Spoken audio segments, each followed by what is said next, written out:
जी आप ये बताइए कि जहां चुनाव काफी हद तक माहौल पे डिपेंड करता है, नैरेटिव पे, अब तक बीजेपी कह रही थी मोदी योगी डबल इंजन की सरकार, हम हैं 300 पार। अब जब ये रिवर्स स्विंग हो रही है, सवाल ये उठ रहा है कि क्या हवा उल्टी दिशा में बह रही है? क्या आपको लगता है कि जो एक तरीके से दलितों का, ओबीसीज का साथ बीजेपी को 2014, 17 और 19 में मिला, उस पर अब एक सवाल लग रहा है, क्वेश्चन मार्क लग रहा है? राहुल जी, ये जो चीजें कही जा रही है ना, मैं इतना ही कह सकता हूं कि एक भी जो कैबिनेट मीटिंग्स होती है उससे बड़ा कोई उचित फोरम नहीं होता। और आवाज और ये कहना कि हम लोग को बोलने नहीं दिया जाता था, ये गलत है। हर दफे डिस्कशन होके जाता था। कौन कितना पढ़ के आएगा जब भी डिस्कशन कर सकता है कैबिनेट में, ये भी हम लोगों ने देखा है। ये विषय नहीं है इस समय। विषय ये है कि हमने क्या किया है और क्या किया है 5 साल में, उसके आंकड़े में दे रहा हूं। ये आंकड़े जो मैं पेश कर रहा हूं, यहां तक कि जो एमएसपी की खरीद है, पिछले बीएसपी और समाजवादी पार्टी का दोनों को हम कंबाइन कर लेंगे तो उससे ज्यादा खरीद 5 साल में भारतीय जनता पार्टी योगी सरकार ने करी है। और ये चीजों की खाली मैं नहीं कहा, ये जो लोग अभी छोड़ के जा रहे हैं, मेरे मित्र जो छोड़े हैं, उसका उनका अपना निर्णय, उसका मुझे पर्सनल खेद हो सकता है। स्वामी प्रसाद जी का तो नहीं, मैं दारा सिंह का जरूर पर्सनल खेद होता है। मगर इसमें एक चीज जरूर बताना चाहता हूं कि उसमें भी खरीद जो किसानों पे हुई सबसे ज्यादा करी है। 36,000 करोड़ तो समाजवादी पार्टी खाता। तो इनको पता होना चाहिए कि कैबिनेट में ये पहला निर्णय किसने लिया था।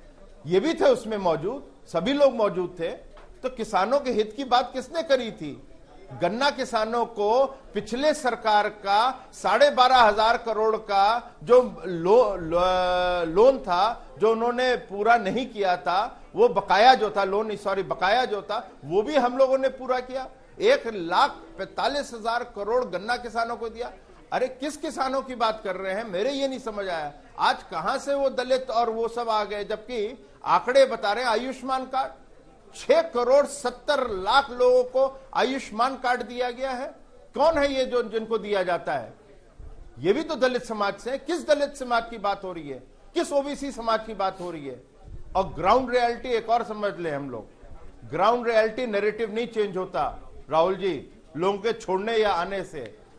ग्राउंड रियलिटी ये है कि उत्तर प्रदेश के अंदर जो ग्राउंड है और वो जो जाति का आधार है जिस पे आप लोग सिफोलॉजी करते हैं, वहां पर एक कॉम्बिनेशन है। उस कॉम्बिनेशन के साथ चाहे कुछ हो जाएगा, उत्तर प्रदेश का ओबीसी वहां जाने को तैयार नहीं होता है।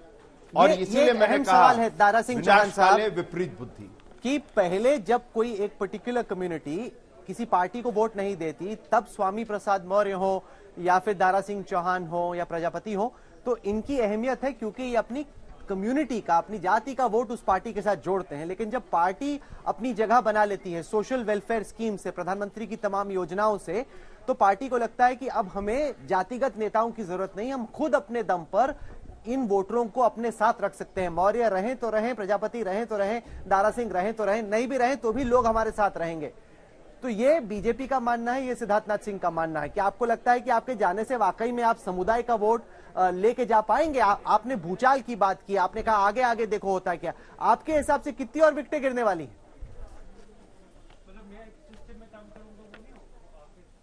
देखिए मैं इतना ही कहना चाहता हूं, इस देश की आधी आबादी जो पिछड़ों के है उससे ज्यादा है, जिनके नाते जो डोली के अगले कहार थे।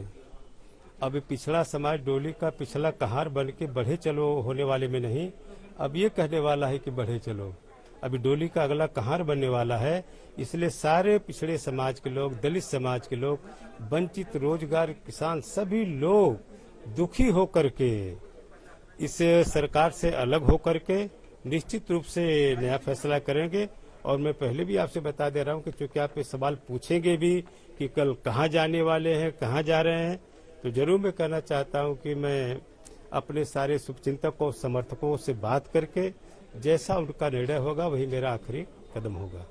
एक मैच चल रहा है साउथ अफ्रीका में, भारत और साउथ अफ्रीका के बीच में, सिद्धार्थ जी, दूसरा मैच है एसपी और बीजेपी के बीच में। आप कह रहे हैं कि बीजेपी की टीम इतनी मजबूत है कि मौर्य हो ना हो, दारा सिंह चौहान हो ना हो, इनकी विकेट ना गिर भी जाए तब भी हम जीत जाएंगे, हमारे पास कोहली है, हमारे पास नहीं। आप यही कह रहे हैं तो क्या कम से कम मानेंगे कि एक के बाद एक विकेट गिरना? राहुल जी, नहीं मैं ठीक है, व्यक्ति पे नहीं फिर जाऊं ना। आप ये मानेंगे कि एक के बाद एक विकेट? मेरी बात, मेरा सवाल सुनिए।